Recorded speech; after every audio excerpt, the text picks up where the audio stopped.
Diyos at dumating ka na. Hernan! Kung kikilos o masama, kung ayaw niyo magkamatayan tayo rito. Ito na pala yung mga angels. Ito na sila, oh.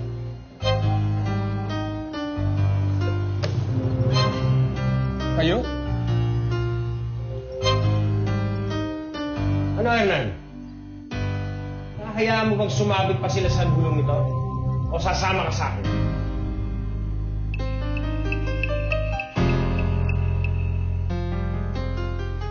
Oh, teka.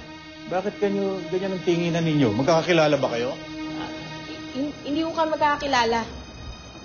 Eh, gano'n naman pala eh. Eh, bakit ayaw mo pang pagsilbihan to ating mga customer? Halika na rito. Ate, kayo, lapitan niyo mo. Tulungan niyo ako rito. Halika. Oh, maupo na kayo. Sige na, upo na.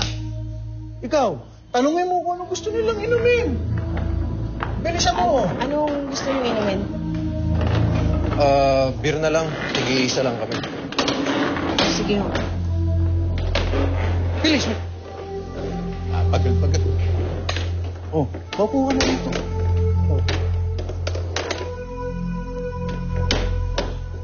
Oh, Brad.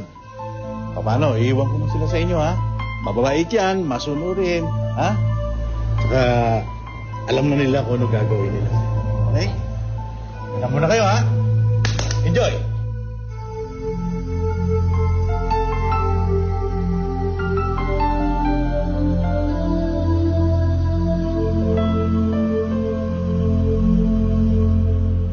Kung ano man ang binabalak mo, huwag mo na ituloy.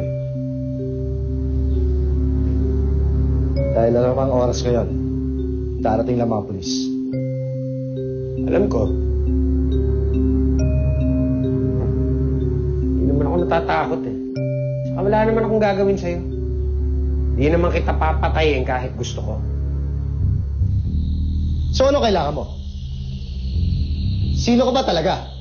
Bakit gusto mo akong patayin? Asawa ako ni Vivian. Yung babaeng niloko mo nun. Si Vivian? So it's true.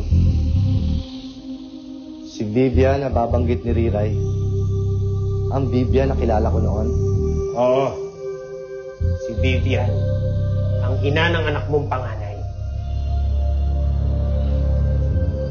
Pero sinabi sa akin ni Vivian, napatay na ang anak namin. Hindi totoo yun.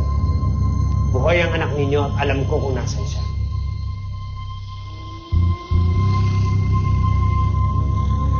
Asa ng anak ko? Asa ng panganay ko? Ituturo ko sa'yo kung nasan ang anak mo. Sa isang kondisyon. Iuurong mo lahat ng reklamo at demanda mo laban sa akin. Kapalit ng impormasyon tungkol sa akin. Ano, Hernan? Nagkakasundo ba tayo? O baka naman ayaw mo nang malaman ang tungkol sa anak ninyo.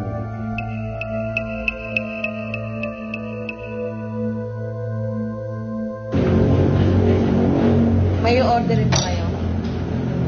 Wala na. Doon lang ako pag kailangan mo. Sige.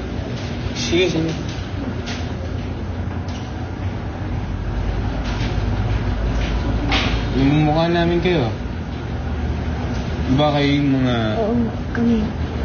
Kami nga yung mga kasamahan ni Riray sa gubat. Pero anong ginagawa niyo dito? Ano kayo napunta dito? Habang kwento, baka makahalata si Gudo. Si Riray, si Unggay at saka si Mumba, nasan sila? Alam niyo ba kung nasan yung mga kasama namin? Alam namin kung nasan si Riray. Kung ganun, sabihin niyo sa kanya, kailangan namin ng tulong niya. Nakikiusap kami, ayaw na namin dito. Parang awa niyo na. Sabihin niyo, parating niyo mamaya yung mga babae Ha? pagkatapos. Parang awa niyo, parating niyo talaga. Ano yun? Parang may narinig akong... Ha? Wala ho. Tinatanong lang namin kung mga ilang taon na sila. Alam niyo na, konting chika-chika lang. Opo. Tama yan. Tsaka, mga bata pa yan. Ha? Ay, ba? Hoy.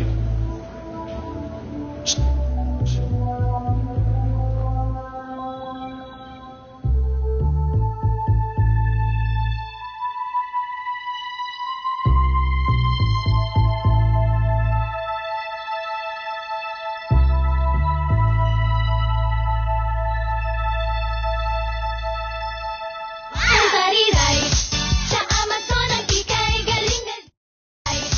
Sa Amazon ang ika'y galing-galing.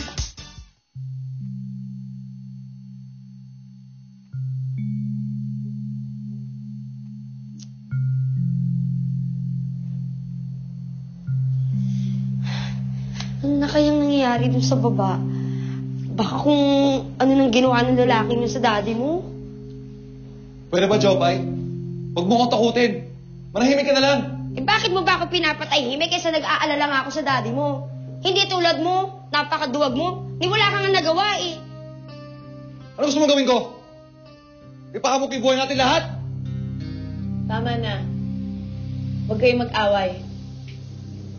Ako na lang ang bababa. Magmamanman ako. Huwag na. Baka lalo lang magkagulo. Hindi pwede. Kailangan kong tulungan si Hernan. Kaya kahit anong mangyari, dito lang kayo. Ang bihira naman, no? Alam nyo, hindi ko alam kung minamalas tayo o sinaswerte. Akalain nyo ba makikita pa natin yung mga babae nyo dito? Dito pa! Oo nga eh, mukhang kinukulong sila dyan eh. Saka pinagtatrabaho ng labag sa kalooban nila. Kailangan natin silang tulungan, pare. Yan na naman ang magagawa natin para tulungan yung mga babaeng yun. Si Riray! Tama si Riray! Kailangan malaman ni Riray na andito lang yung mga kasama niya.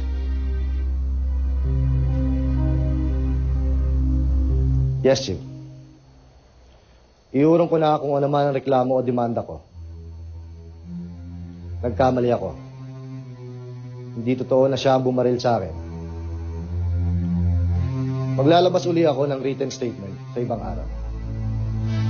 Sige. Salamat. Ligtas ka na. Hindi ka na habulin ng mga polis. Ayos ka din naman palang kausap. Pwede mo na akong patayin ngayon kung gustuin mo. Hindi ako tanga, Hernan. Hindi ko gagawing mas komplikado ang buhay ko. Lalaki din naman akong kausap. Kung gano'n, asa ng anak mo? Asa ng panganay ko? Nandito lang siya. Dito mismo sa loob ng pamamahay. Sino tinutukoy mo? Si Riray.